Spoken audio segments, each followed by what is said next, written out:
অদ্ভুত সব ডায়ালগ এবার শুনেছি। চাঁদখার পুলে একটা পুলিশ তার ঊর্ধ্বতন কর্মকর্তাকে বলছে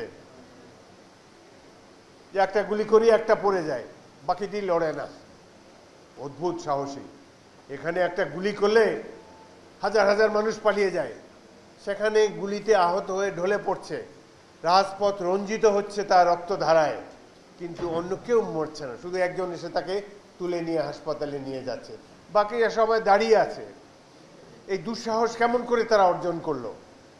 আমার মনে হয় পৃথিবীর ইতিহাসে এই দৃশ্য আর কোথাও কেউ দেখবে না। আমরা অত্যন্ত ভাগ্যবান যে বাংলাদেশে এই দৃশ্য দেখতে পেয়েছি। আমাদেরকে পার ক্যাপিটা ইনকামের হিসাবে বলা হয় যে দরিদ্র জাতি বা মধ্যম আয়ের জাতি। আমরা মোটেও দরিদ্র নই। শ্রীলঙ্কা আবারও রপ্তানিতে শীর্ষে। বিশ্বের সবচেয়ে ধনী দেশ বাংলাদেশ, যাদের এই ধরনের তরুণরা আছে, যারা খালি হাতে ট্যাঙ্কের মোকাবেলা করতে পারে। আমরা সেই সাহস অর্জন করেছি। তারা এই সাহস কোথায় পেয়েছে?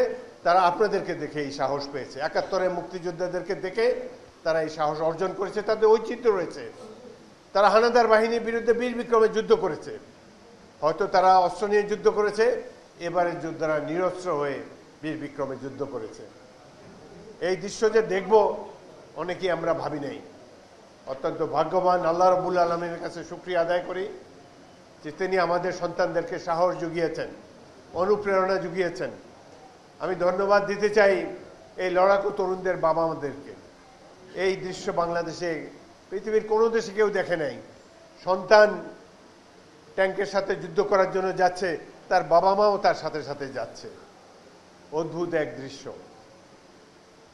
অনেকে মনে দুঃখ আছে, বিশেষ করে আমার সামনে যারা বসে আছেন, ৭১-এ যারা এই দেশটিকে স্বাধীন করেছেন, মুক্তিযোদ্ধাদের প্রকৃত মর্যাদা দেওয়া হয় নাই।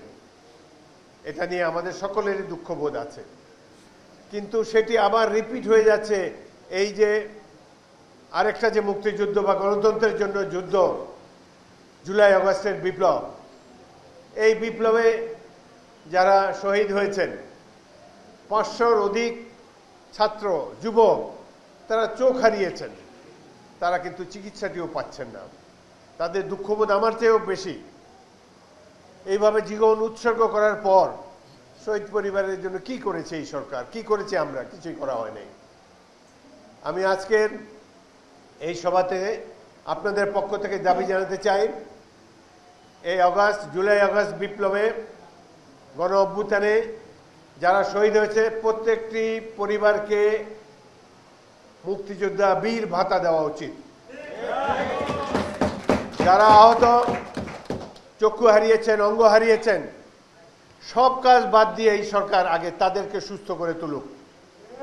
তারা যদি অনাদার এবং বঞ্চনায়, অবহেলায় যদি তারা মৃত্যুবরণ করে, এর চাইতে দুঃখের আর কিছু হয় না। সারা পৃথিবী ধিক্কার দিবে আমাদেরকে।